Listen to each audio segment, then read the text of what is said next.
સાબરકાંઠા જિલ્લાના પ્રાંતિજ ખાતે ગઈકાલે મોહરમના 9 મે ચાંદ પેરાને પીરના ચિલ્લા પાસે નિશાનના જુલુસ માટે લોકો એકત્રિત થયા હતા। ત્યાં આખલો ઘૂસી આવતા નાસભાગ મચી જવા પામી હતી। આખલાએ 10 થી 15 લોકોને ઈજાઓ પહોંચાડતા પ્રાંતિજ હિંમતનગર ખાતે સારવાર હેઠળ ખસેડવામાં આવ્યા હતા। પ્રાપ્ત માહિતી અનુસાર પ્રાંતિજમાં રખડતા પશુઓનો ત્રાસ દિવસે ને દિવસે વધી રહ્યો છે, ત્યારે પ્રાંતિજ ગલેચી ભાગોળ પીરના ચિલ્લા પાસે તાજિયાના તહેવારને લઈને નીકળતા નિશાનના જુલુસ વેળાએ રોડ વચ્ચોવચ્ચ આખલો ઘૂસી આવતા નાસભાગ મચી જવા પામી હતી અને લોકો પોતાનો જીવ બચાવીને ભાગ્યા હતા। આખલાએ 10 થી 15 લોકોને અડફેટે લીધા હતા કે જેથી તેમને નાની મોટી ઈજાઓ સહિત જીવલેણ ઈજાઓ પહોંચતા ઈજાગ્રસ્તોને પ્રાંતિજ સિવિલ ખાતે ખસેડવામાં આવ્યા હતા।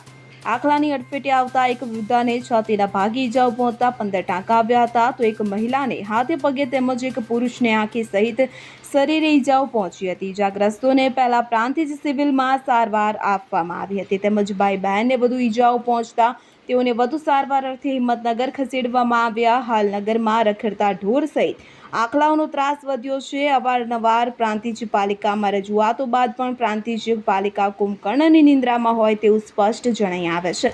ત્યારે પ્રાંતિજ પાલિકા દ્વારા આવા ધાર્મિક તહેવારોમાં વરઘોડા જુલુસ દરમિયાન પાલિકાના માણસો મૂકી જુલુસ કે વરઘોડાઓ પહેલા આવા રખડતા ઢોરોને આંકવામાં આવે કે જેથી આવી ઘટના ફરી ન બને તેવી માંગ ઉઠી છે।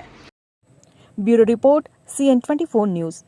હવે જુઓ દેશ દુનિયાની તમામ ખબરો તમારી આંગળીના ટેરવે। ઉઠાવો મોબાઈલ અને Google Play Store પરથી ડાઉનલોડ કરો અમારી CN24 ન્યૂઝ મોબાઈલ એપ।